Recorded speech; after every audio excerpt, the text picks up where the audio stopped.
Broadcasting from Mega Manila and streaming on the World Wide Web. We are Crusaders Broadcasting System, DWAD. 1098 AM. Now Radio. Ang susunod na programa ay maaaring maglaman ng mga pananaw at opinyon na hindi kinakailangang sumasalamin ng mga pananaw ng CBS. Up next on DWAD, si Jesus ang lahat sa lahat.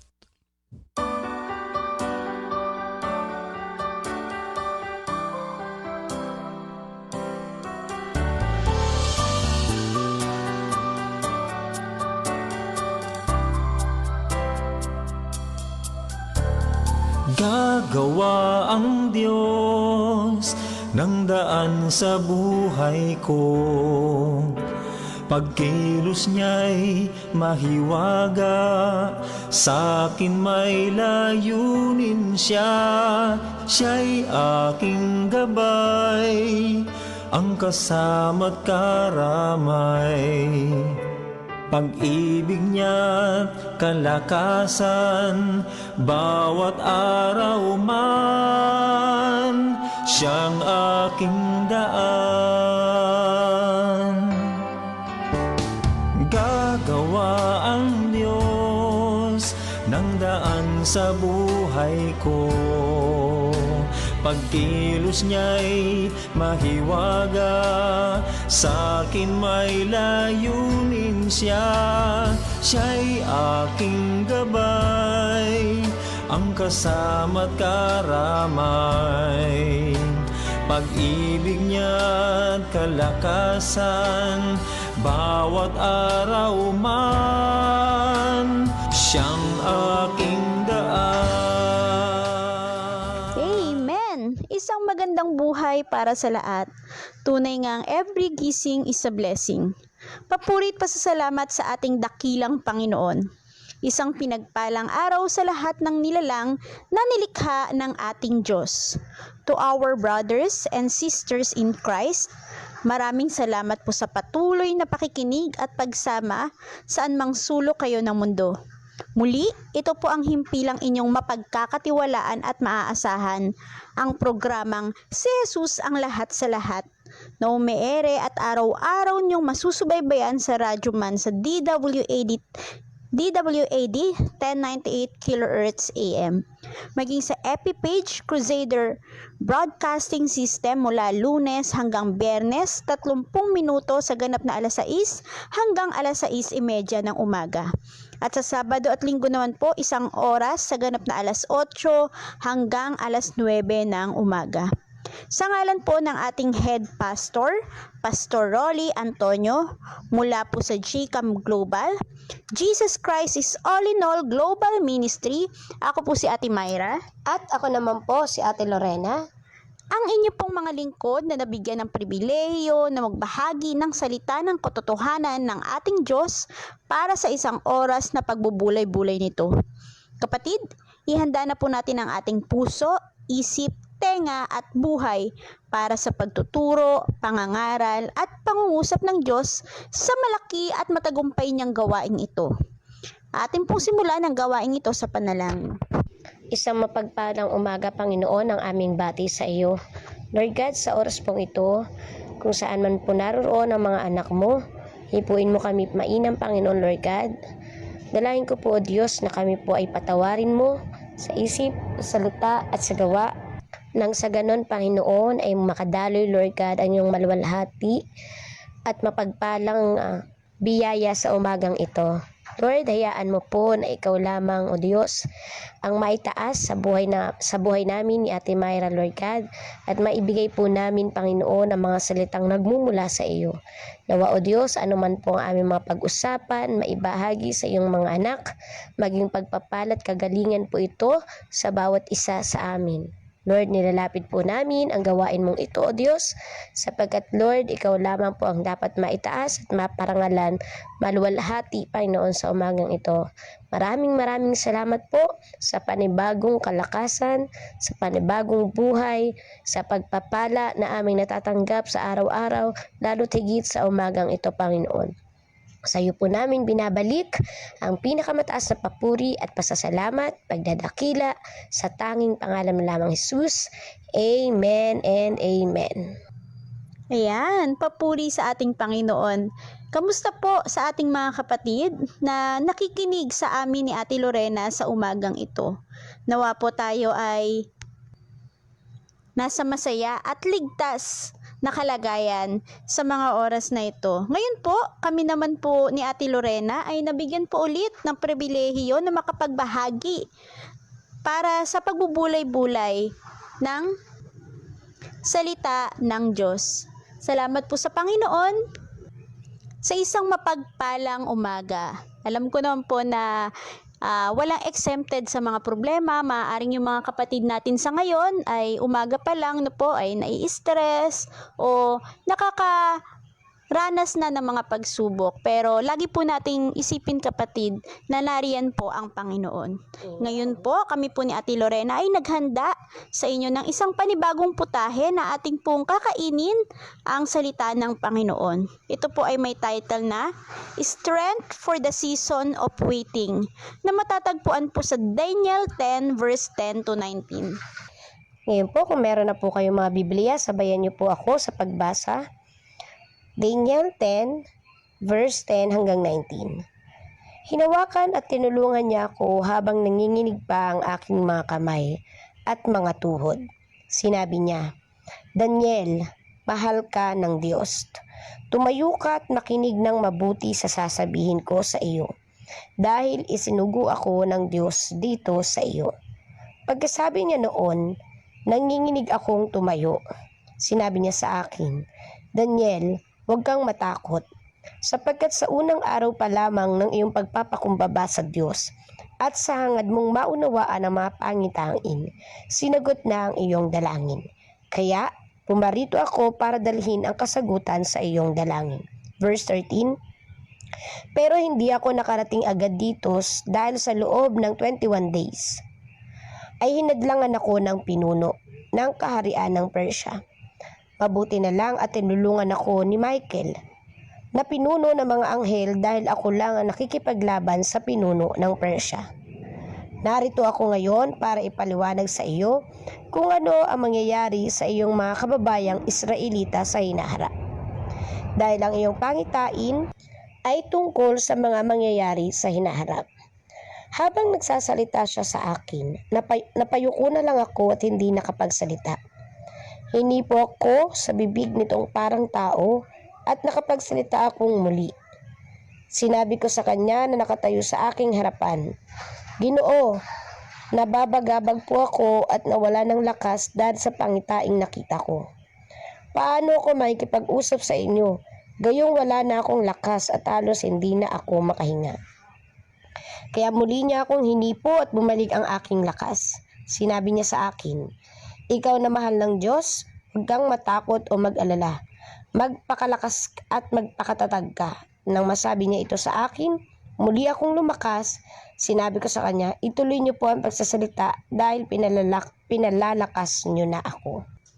Ayan, salamat po sa pagkabasa ng salita ng Panginoon. No po, bago tayo mag-start, kapatid, bago po namin palalimin ni Ate Lorena ang talakaying ito, ayan po, atin po munang balikan kung sino po si Daniel sa Biblia. No po, si Daniel po ay isang tanyag na propeta ng Diyos sa lumang tipan ng Biblia. Kilala siya sa kanyang katapatan sa Diyos habang nakatira sa Babylonia. Sa kanya pong talino sa pagpapaliwanag pa ng mga panaginip. Para po siyang si Joseph. Yan po, kung kilala niyo po si Joseph, the dreamer po, no? Ganon din po si Daniel, no? Gayon po yung nabigay na kakayahan din ng Panginoon kay Daniel, ang makapagpaliwanag din po ng panaginip. At sa sikat na kwento kung saan iniligtas siya ng anghel mula sa yungib ng mga gutom na leon. Yan, Daniel in the lion's den. Na po. Sa buhay niya po sa Babylonia, dinala po siya bilang bihag. Yan po, siya po ay nabihag mula sa Juda noong siya ay nasa kabataan niya pa. Na po, kasama niya din po ang mga kaibigang sina Ananias, Misael, Azarias, o kilala rin bilang sina Zadrak, Mesak, at Abednego. Yan, Daniel with friends, no?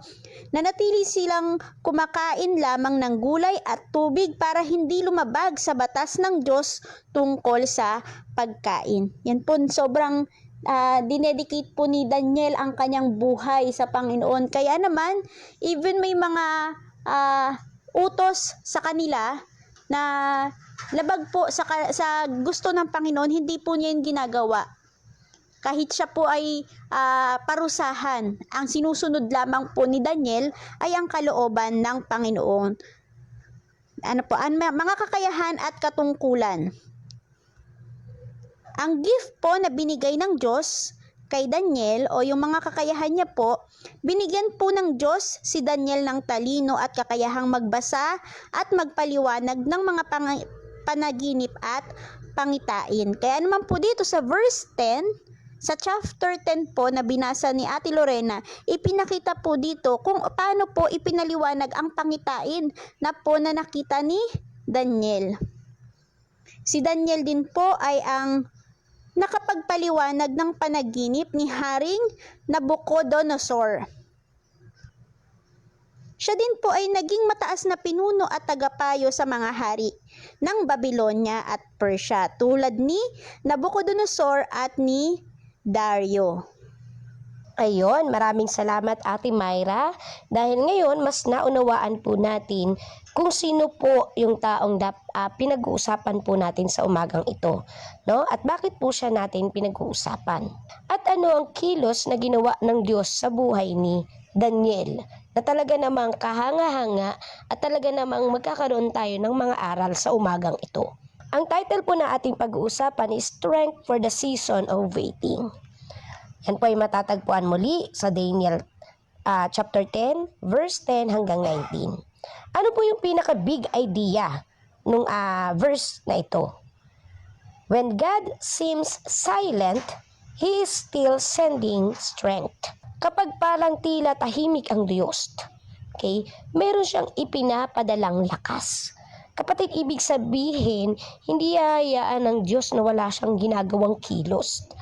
Lagi siyang may handang tulong para sa mga taong o sa mga anak niyang nangangailangan sa Kanya.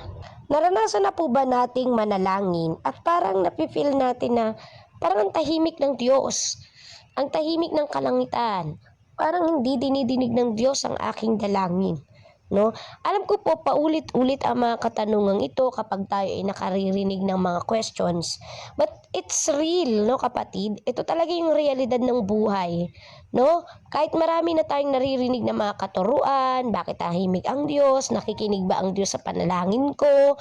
Bakit hindi sinasagot ng Diyos ang mga panalangin ko? No? Ito talaga yung minsan nararanasan natin or kadalasan nararanasan natin kapag tayo ay dumaranas ng mga matitinding pagsubok. No? At naranasan ito hindi lamang natin, no? Pati si Daniel, naranasan niya ang bagay na ito. Na kahit siya ay isang ng propeta ng Diyos, okay, gumagawa, nag-share ng word of God, no? Nakakapagpaliwanag ng mga pangitain at panaginip, pero naramdaman niya pa rin, no? Na parang hindi niya nararamdaman ang Diyos sa kanyang tabi.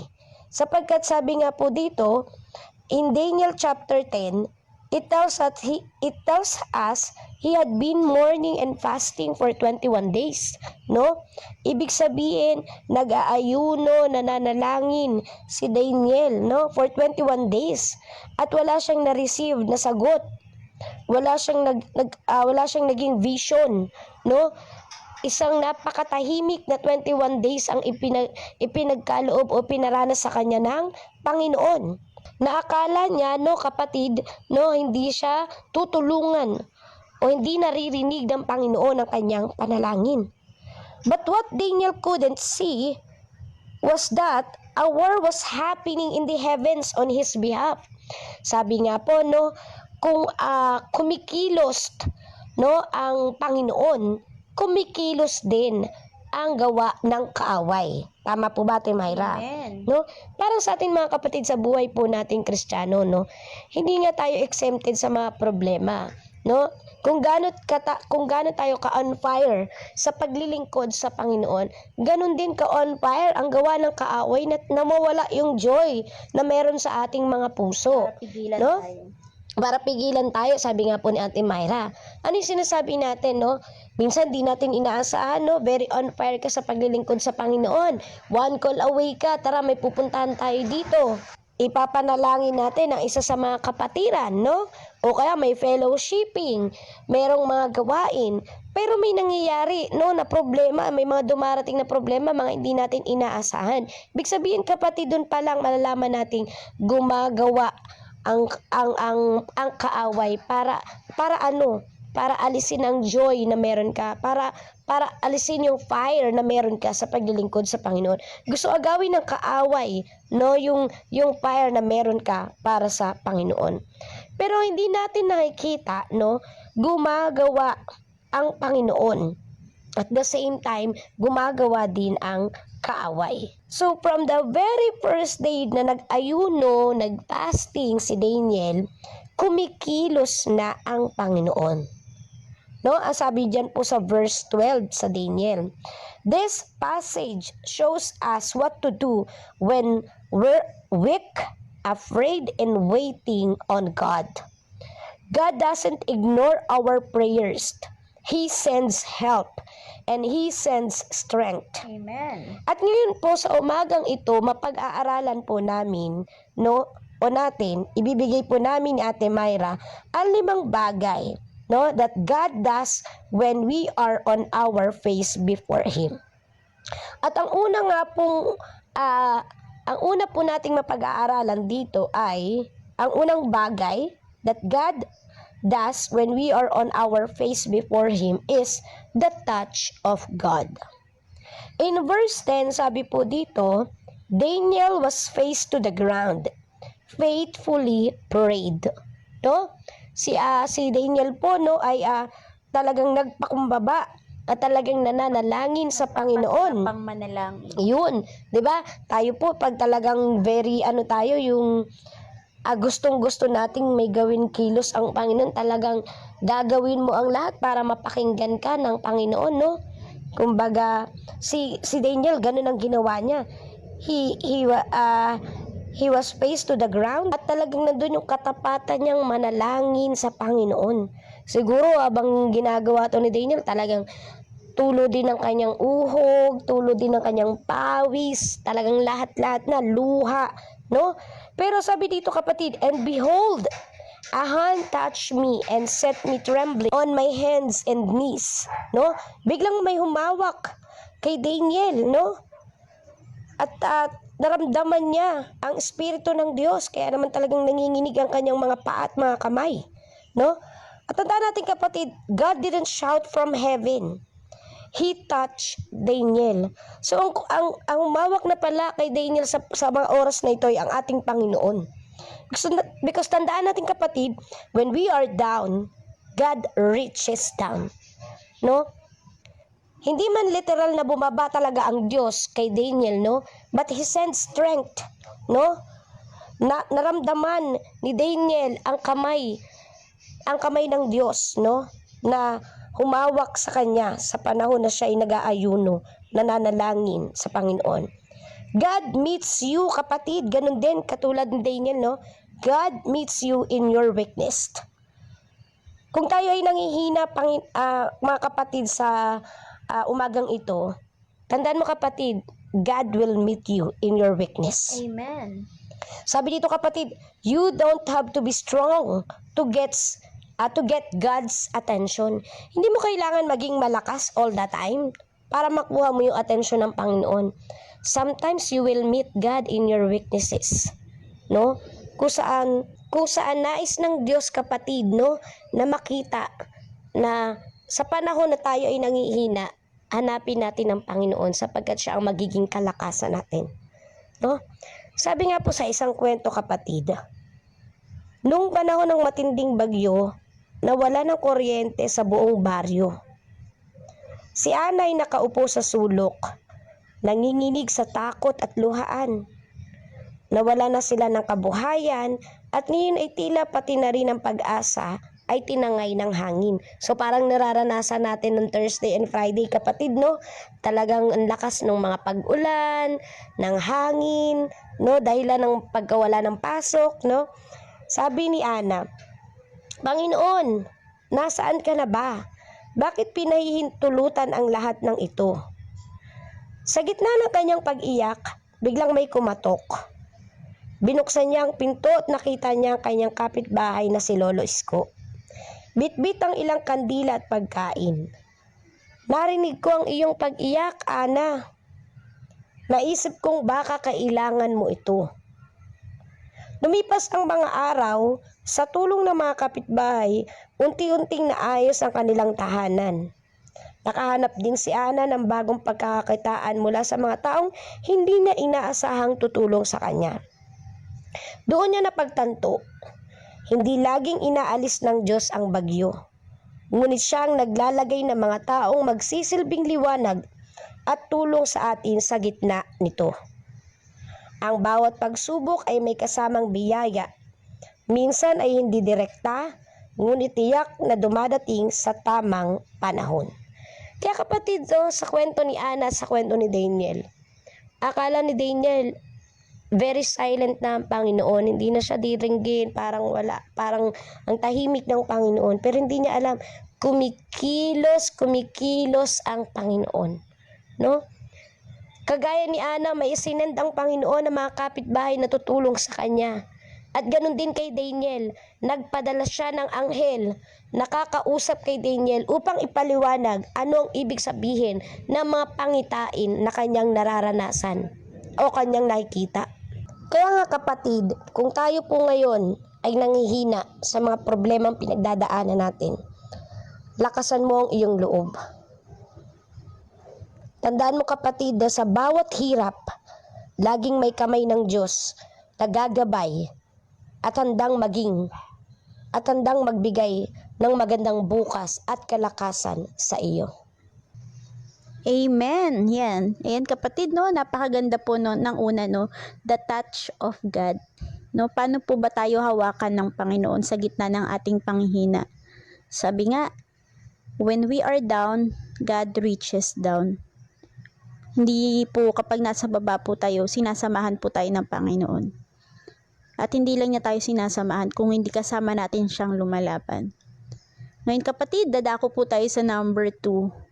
Pangalawang puntos, ito po ay the truth of God o ang katotohanan sa ating Panginoon. Ayan, strength for the season of waiting. Ano po ba yung katotohanan ginagawa ng Panginoon when we are in the seasons of waiting? Alam ko po na kanya-kanya tayo kapatid, bawat isa sa atin, nasa season, no po, nakakaranas ng seasons of waiting, no po. Pero,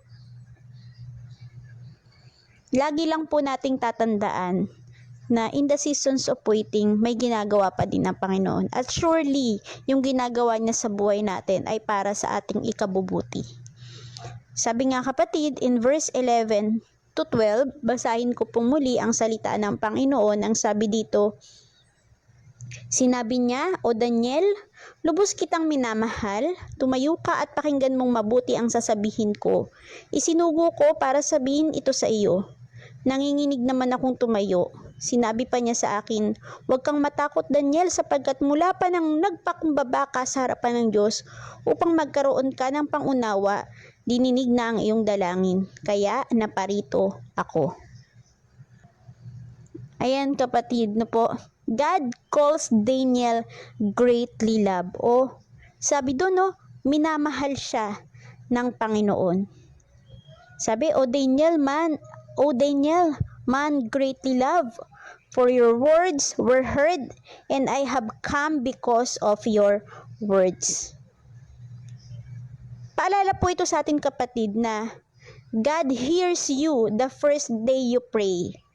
Because like Daniel, your prayer were heard immediately. Na kapag nanalangin po tayo sa Panginoon, narinig na po iyon ng Diyos. No po? At surely, na may gagawin po ang Diyos sa ating mga panalangin. Sapagkat ayun naman po talaga yung way ng pakikipag-communicate natin sa Lord, ang pananalangin. Sabi nga kapatid, the delay is not denial.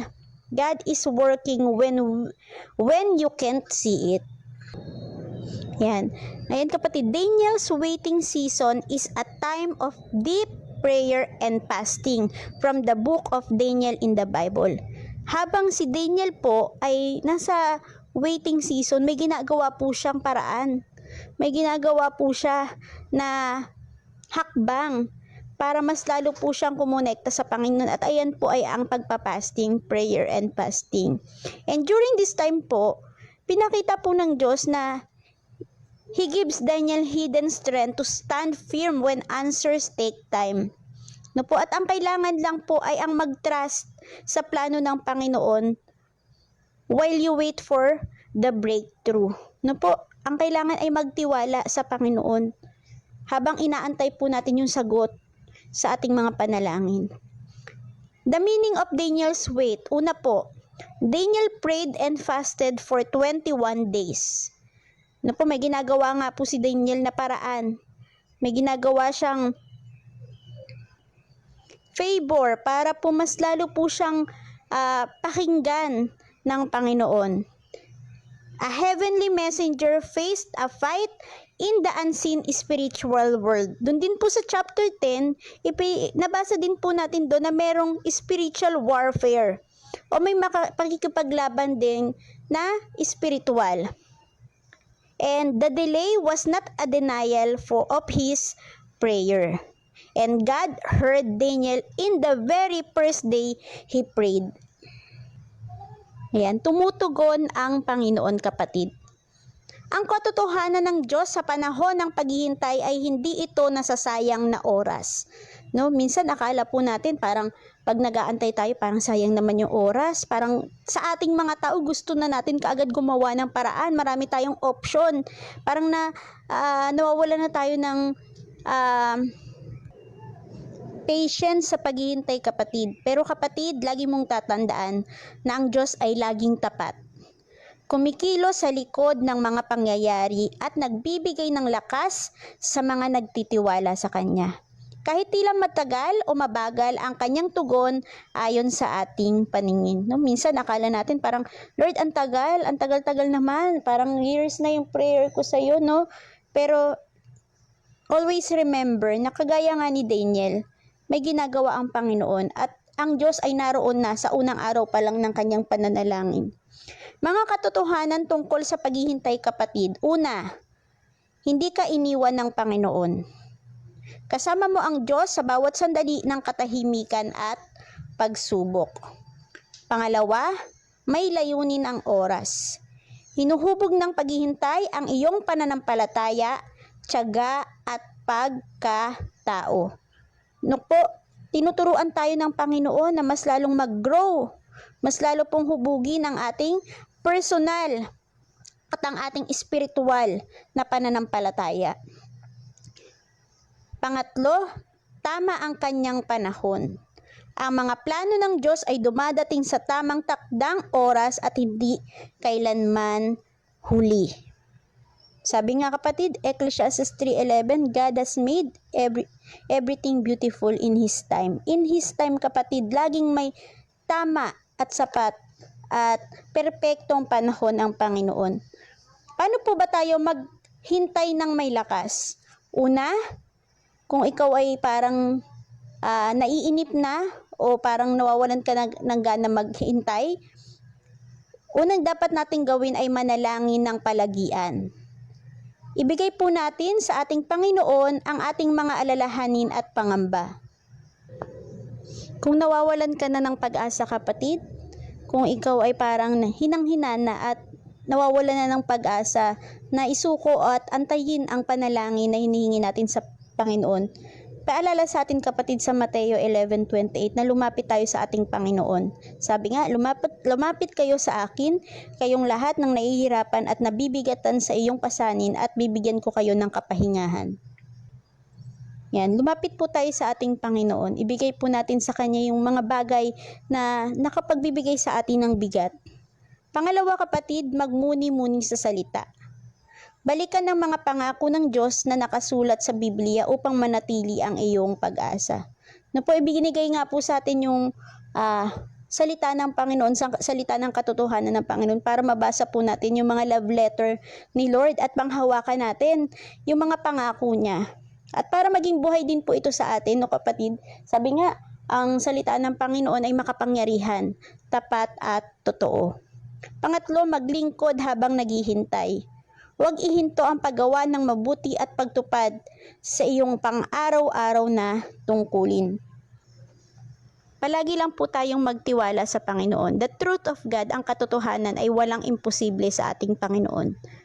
Kayang-kaya niyang gawin ang lahat ng bagay. Ngunit, tinuturuan tayo ng Panginoon. Una, tinuturuan tayo ni Lord na mas lalong lumago. Tinuturuan po tayo ng Panginoon na magbunga. Sabi nga yung bunga ng banal na espiritu. Nandun po yung pasensya. Love, joy, peace, patience, kindness, goodness, gentleness, and self-control. Tinuturuan po tayo ni Lord. Sabi nga si Lord hindi siya, sabi nga kapatid, ang Diyos ay hindi Diyos ng konsentidor. Na kapag ginusto natin ay ibibigay agad yung gusto natin. Ang katotohanan kapatid na ay ang Diyos ay kagaya din nating mga magulang, ang Diyos ay mapagmahal sa kanyang mga anak. Na kapag binigay sa atin, no, gusto ng Diyos na una ma-enjoy natin, pangalawa, matututo tayo, pangatlo, yung hindi sa ikapapahamak natin, bagkus sa ikalalago natin kapatid. Kaya naman kapatid, sabi nga sa Isaiah 40 verse 31, ngunit ang nagtitiwala sa Panginoon ay muling magkakaroon ng lakas, lilipad silang gaya ng isang agila, tumakbo man sila ay hindi mapapagod, lumakad man sila ay hindi manghihina. Kaya kapatid, lagi tayong magpa-renew ng lakas sa ating Panginoon. Na sa ating panghihina, lagi po nating isiisip na the truth of God is mahal po tayo ng Diyos at handa po tayong tulungan even in the seasons of waiting. Kaya naman kapatid, kung nahihirapan na po tayong unawain o nawawalan na po tayo ng pasensya o ano na po yung nagkukulang na po tayo sa pangunawa, manalangin po tayo sa Panginoon. Sabi nga, Santiago 1:5, kung sino man sa inyo ang kulang sa karunungan, humingi siya sa Diyos at siya'y bibigyan sapagkat ang Diyos ay nagbibigay ng sagana at hindi nanunumbat. Kung nakakalimutan na po nating magkaroon ng malawak na pangunawa in the seasons of waiting, humingi po tayo sa Diyos ng karunungan upang mas maunawaan po natin yung sitwasyon na meron tayo. Amen. Amen. Napakarami po ng ating natutunan sa mga naibahagi po ni Ate Myra, no? At ngayon naman po dadako po tayo sa pangatlo po, which is the tension of spiritual warfare. Yan. So dito po makikita na po natin nagkaroon talaga ng spiritual warfare. Kaya napakahalaga din po talaga ng mga prayers, lalo na yung mga prayer meeting, ayan. So napakahalaga po niyan. Ganun din po dapat din tayo ay talagang nananalangin, no? Sa umaga, sa gabi, kung paano po natin pinapakain ang ating physical, no? Ng 3 beses sa isang araw. Ganun din po dapat ang ating spiritual. Sige po. Sabi po sa verse 13, balikan lamang po natin. Pero hindi ako nakarating agad dito dahil sa loob ng 21 araw ay hinadlangan ako ng pinuno ng kaharian ng Persia. Mabuti na lang at tinulungan ako ni Mikael na pinuno ng mga anghel dahil ako lang ang nakikipaglaban sa pinuno ng Persia. So sino po itong pinuno ng Persia na humadlang doon sa anghel na ipinadala ng Diyos para kay Daniel? ito po ay ang prinsipe ng Persia o isang masamang espiritu o demonyo na kumukontrol sa kahariang iyon. So, kinailangan pa pong tulungan ni Arkanghel Miguel, no, yung pinadala po ng Panginoon para makarating tuluyan, no, kay Daniel ang anghel na ipinadala ng Diyos sa kanya upang malaman po o maiparating po kung ano talaga ang totoong meaning, no, kahulugan ng pangitain o ng mga pangitain ni Daniel. So ano pong ipinapatungkulan ng verse 13? Ang sabi po dito, some answers are delayed because of spiritual opposition.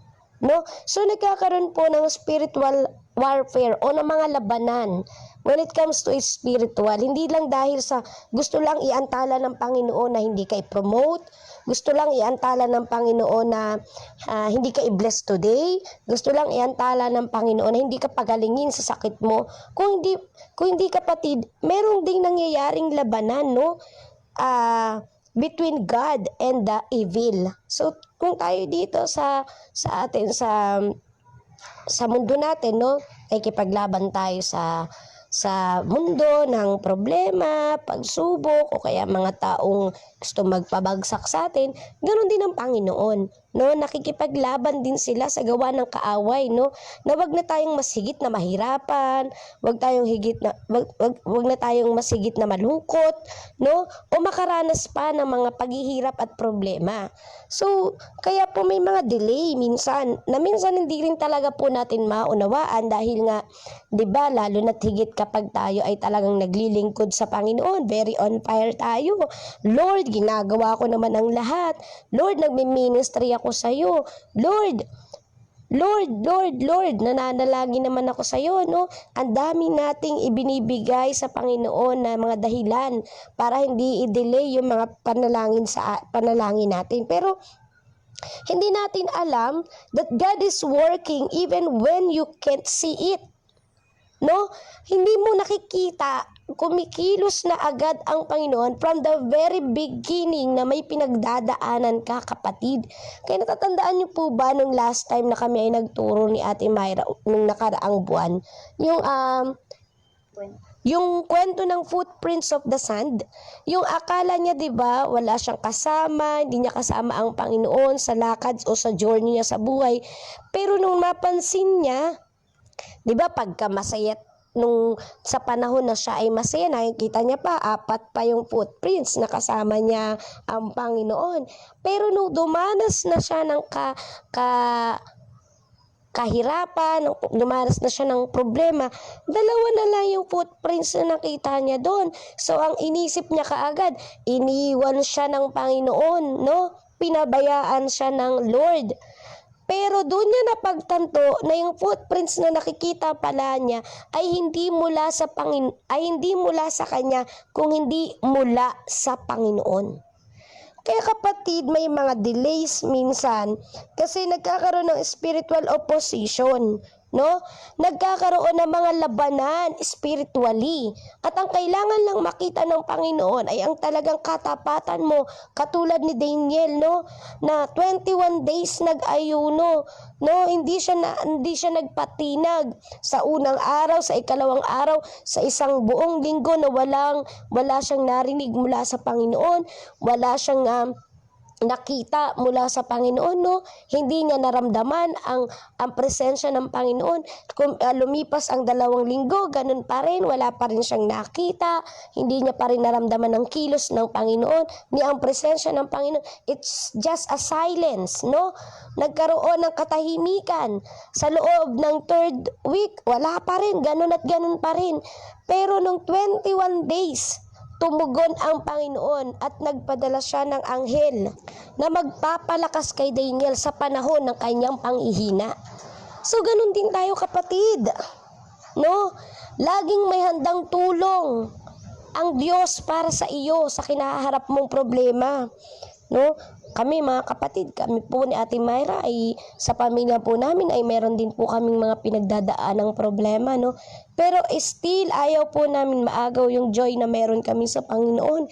Kasi nga This coming September, we are celebrating po our 25th year anniversary sa Delight. No, ayaw po naming maantala yung mga ministeryong ipinagkatiwala sa amin ng Panginoon in preparation sa anniversary na ito. Pero talagang gumagawa ang kaaway, no? Ang tatay ko po, patuloy pa rin ang pagsakit ng dibdib. Ang tita po namin, nasa ospital, nag-aagaw buhay, no? Pero, hindi po hayaan ng Panginoon na wala siyang gagawin sa buhay ng bawat isa. Kaya po patuloy kami nagmiministeryo, naglilingkod sa Panginoon dahil alam po namin, no, na may gagawing kilos at pabor ang Panginoon sa buhay namin. Ganon din kapatid, kung may pinagdadaanan ka ngayon, huwag kang mag-quit sa pananalangin sa loob ng 20 days. Huwag kang mapagod, huwag kang manghinawa, manalangin. Ipanalangin ng taong mga malalapit sa iyo. Ipanalangin yung ating bansa. Huwag daw po tayong maghinawang manalangin. Kasi mamaya niyan kapatid, the breakthrough may be on the day of maybe on day 21. Nasa ika-21 days pala yung breakthrough. Nasa ika-20 days pala yung answered prayer na gusto mong mangyari sa buhay mo, no, sa panalangin mo, no? Gusto lang ng Diyos na mag-antay ka kagaya ni Daniel. He is faithfully praying until nung day 21 dumating ang tulong at kalakasan na nagmumula sa Panginoon. Kaya kapatid, no, alam ko pong mahirap, no, magpalakas sa taong may mga pinagdadaanan ng problema, pero nothing is impossible to God. Amen. Maaring sa mga bagay, sa mga tao sa paligid natin, it's impossible, pero sa Panginoon, all things, no? All things will become possible. Kaya kang pagalingin ng Diyos, kaya kang i-promote ng Diyos, kaya kang magkaroon ng bahay, magkaroon ng kung anong pangangailangan mo, pang tuition fee ng anak mo, kaya ipagkaloob yan ng Diyos, no? Kayang ibigay sa iyo ng Diyos ang lahat ng dinidesires ng puso mo. Whatever it is, kapatid, ang gusto lang ng Diyos, no? Magpakumbaba ka sa Kanya. Matuto kang mag-antay, no? Sapagkat hindi hahayaan ng Diyos na maging walang kabuluhan lahat ng ginagawa mo para sa Kanya. Sabi nga, di ba, our labor is not in vain.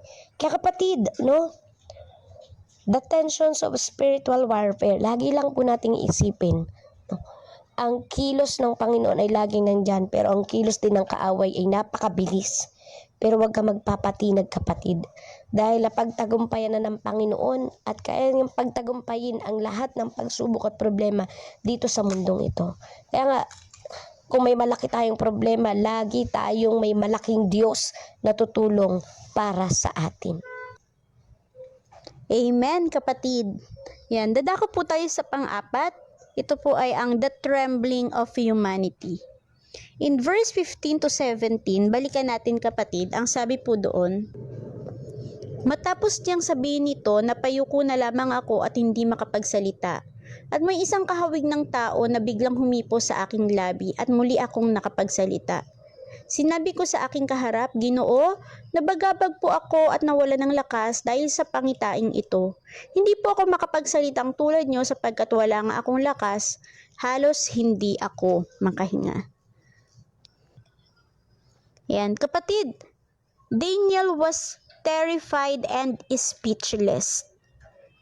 But he didn't fake strength, no? Bilang isang propeta, no po, parang feeling natin sobrang lakas nila, no? Bilang isang lingkod ng Diyos, parang feeling natin, parang nilulook up natin sila lagi na malakas, na parang hindi pinagkakaroon ng problema, na parang hindi pwedeng manghina.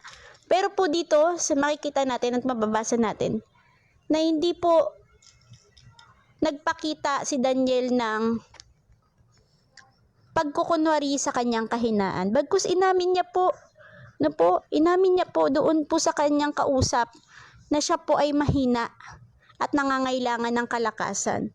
No, sabi niya, I have no strength and no breath was left in me. Ano pong makukuha natin dito kay Daniel? No po, na makikita po natin na kahit po siya'y mahina, handa po siyang tulungan ng Panginoon. Sabi nga, God uses our weaknesses for us to trust in Him all the more. Na po, umasa po at magtiwala sa Panginoon. Kapatid, Daniel felt deep fear and could not speak. He did not pretend to be strong in that moment. His reaction was real and honest. And bakit po natin makikita? Bakit po si Daniel na po nag-react ng ganito? Una po is true shock. Na po maaaring dun po sa kanyang pangitain, yung naramdaman niya po ay sobrang panghihina. Na-shock po siya sa kanyang nakitang pangitain. No po, the event was too big for him. No po, at ang pangalawa, no hiding. He did not try to act brave and pure honesty. Ano po yung pinapakita nito sa nangyari kay Daniel na maaaring nangyari din sa atin? Una, human nature.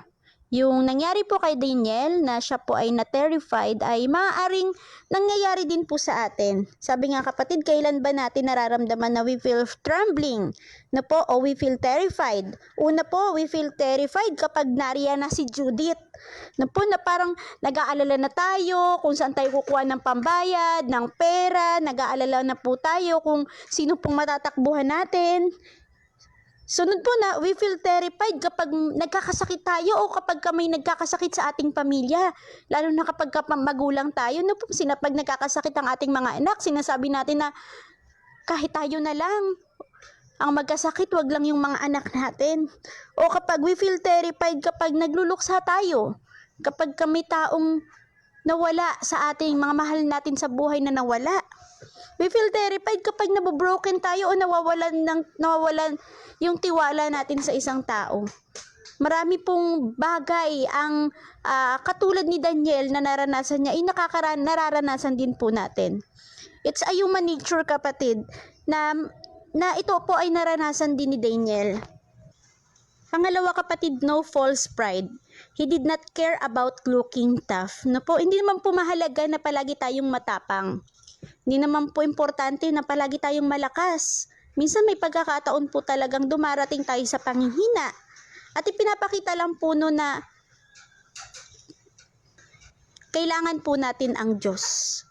Kailangan po natin ang tulong ng Panginoon. Kapatid, hinihikaya tayo ng Biblia na maging totoo sa ating nararamdaman sa pamamagitan ng paglalantad ng ating tunay na damdamin at pag-iingat sa ating kapayapaan sa tulong ng Diyos. Sabi nga kapatid sa Awit 62 verse 8, magtiwala kayo sa Kanya sa lahat ng panahon o bayan, ibuhos niyo ang inyong puso sa Kanyang harapan para sa atin, ang Diyos ay kanlungan. Sabi din po sa Awit 34 verse 18, malapit ang Panginoon sa mga may bagbag na puso at tinutulungan niya ang nawawalan ng pag-asa. Sabi din sa Filipos 4 verse 6, huwag kayong mabalisa tungkol sa anumang bagay. Sa halip hingin nyo sa Diyos ang lahat ng inyong kailangan sa pamamagitan ng panalangin may pasasalamat.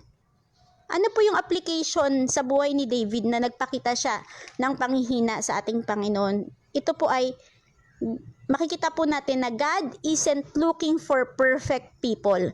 He's looking for surrendered people. Kaya kapatid, hindi po tinitingnan ng Diyos yung laman ng bank account mo. Hindi rin tinitingnan ng Diyos yung physical na kaanyuan. Hindi rin tinitingnan ng Diyos kung matalino ka o magaling kang magsalita. Ang tinitingnan po ng Diyos ay kung marunong kang magpakumbaba sa Kanya at kinikilala na ang Diyos ay mga Diyos at hari ng mga hari. Panglima kapatid, dito po sa strength for the seasons of waiting is the strengthening by God. Sabi nga po sa verse 18 to 19, twice God touched Daniel. The second time gave him courage to stand and hear God's word. Then he touched me again and strengthened me. Fear not, O man, greatly loved. Be strong and good and of good courage. Tandaan natin kapatid that God touch turns fear into faith and weaknesses into strength. No po yung hawak ng mapagpalang kamay ng ating Panginoon na sa gitna ng takot may kalakasan, sa gitna ng kawalan, meron pong biyaya at awa ang Panginoon para sa bawat isa. Ang aplikasyon po nito kapatid na you can't stand in the next season without God strengthening. Kaya kapatid, sa bawat season ng buhay mo, kailangan natin ang Panginoon. Kailangan mo ang Panginoon. No? Even wala ka sa seasons of waiting, kahit na season na parang nasa iyo na yung lahat, kailangan mo ang Panginoon. Sabi nga, ano ba yung aral na makikita natin sa buhay ni Daniel? Una, ang pagpapakumbaba. No po, na hinayag po ni Daniel na siya ay walang lakas at hindi makapagsalita. No po, siya po ay nagpakumbaba sa Panginoon. Pangalawa, kahalagahan ng panalangin at pag-aayuno. Ipinakita ni Daniel ang kanyang pagdadalamhati at pag-aayuno sa loob ng 3 linggo para hanapin ang kalooban ng Diyos. Gumagawa po si Daniel ng favor para mas lalo siyang pakinggan ni Lord. No? Pangatlo, banal na pagkalinga. Hindi hinusgahan ni Daniel ang kanyang sarili. Sa halip, hinawakan at pinalakas siya ng mensahero ng Diyos ng may habag. Pang-apat, pag-asa sa gitna ng pagsubok.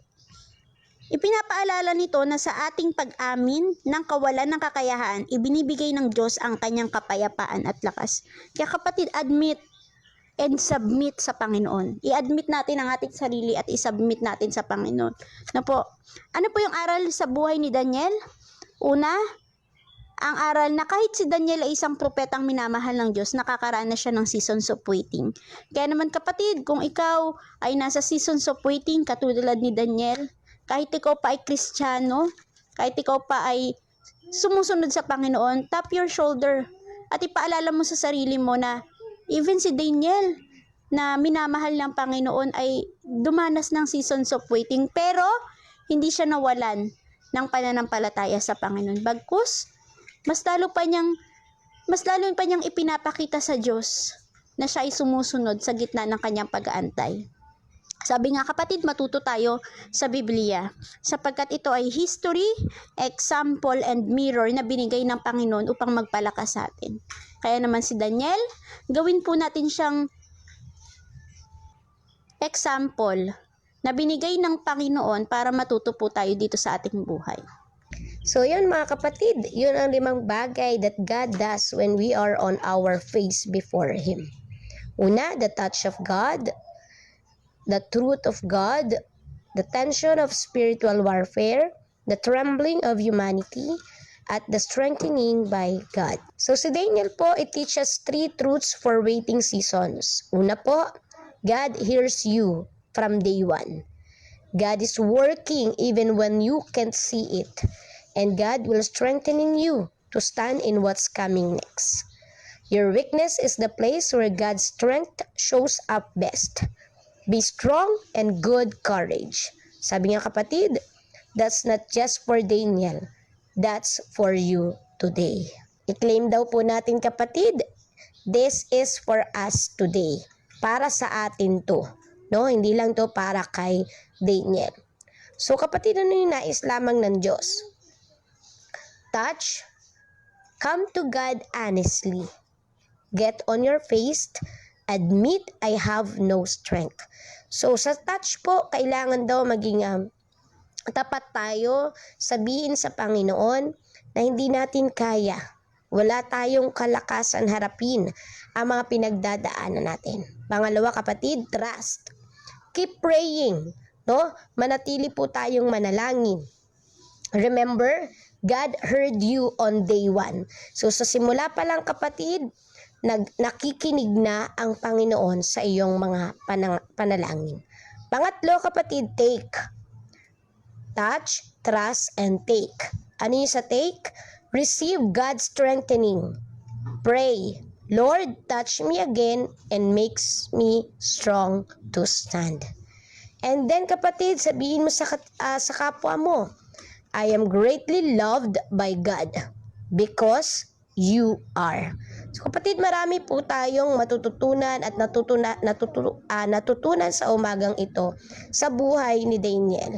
Kaya kapatid, kung ikaw po ay nag-aayuno, nananalangin para po sa mga kahilingan, okay? Panalangin din ng iba. Kapatid, kumikilos ang Panginoon. Sa unang araw pa lang na nananalangin ka para sa Diyos, kumikilos at gumagawa na ang Diyos para sa iyo. Ayan. Amen, kapatid. Maraming salamat po sa ating Panginoon. Naway marami po tayong napulot na aral sa umagang ito. Ayan. Tayo po ay dadako sa ating panalangin. Diyos Ama na makapangyarihan sa lahat, maraming salamat Panginoon sa araw na ito.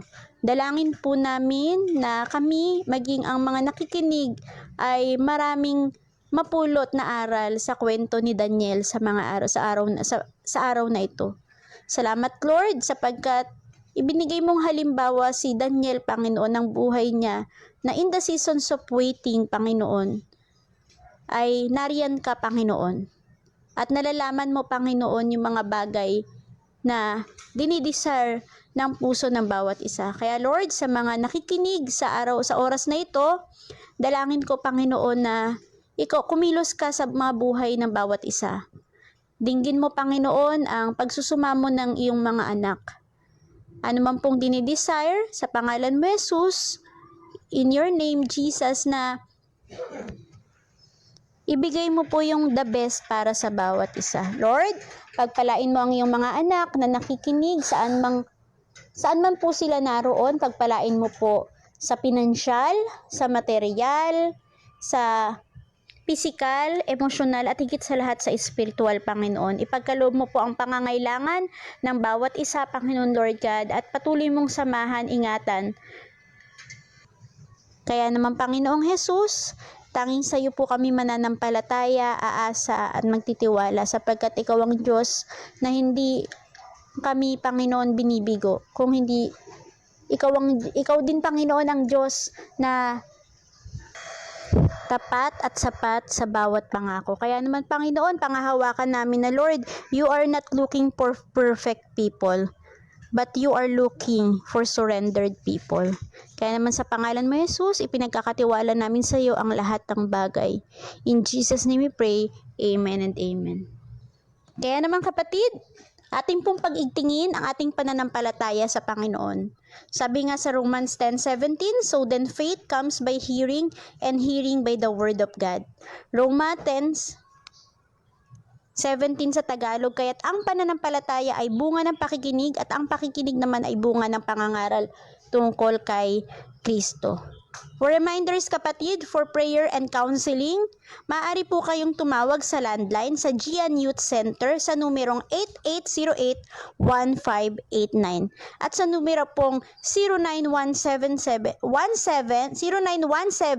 0917-177-177-6466. Inuulit ko po sa numerong 0917-177-6466. Dito din po sa Delight in the Lord Prayer Garden, maaari po kayong tumawag sa landline sa numerong 8706-6519 o sa mobile number po 0946-080-473. Kung nais niyo po maging bahagi, sumuporta at magbigay true love gift, maaari po kayong magpadala sa GCash.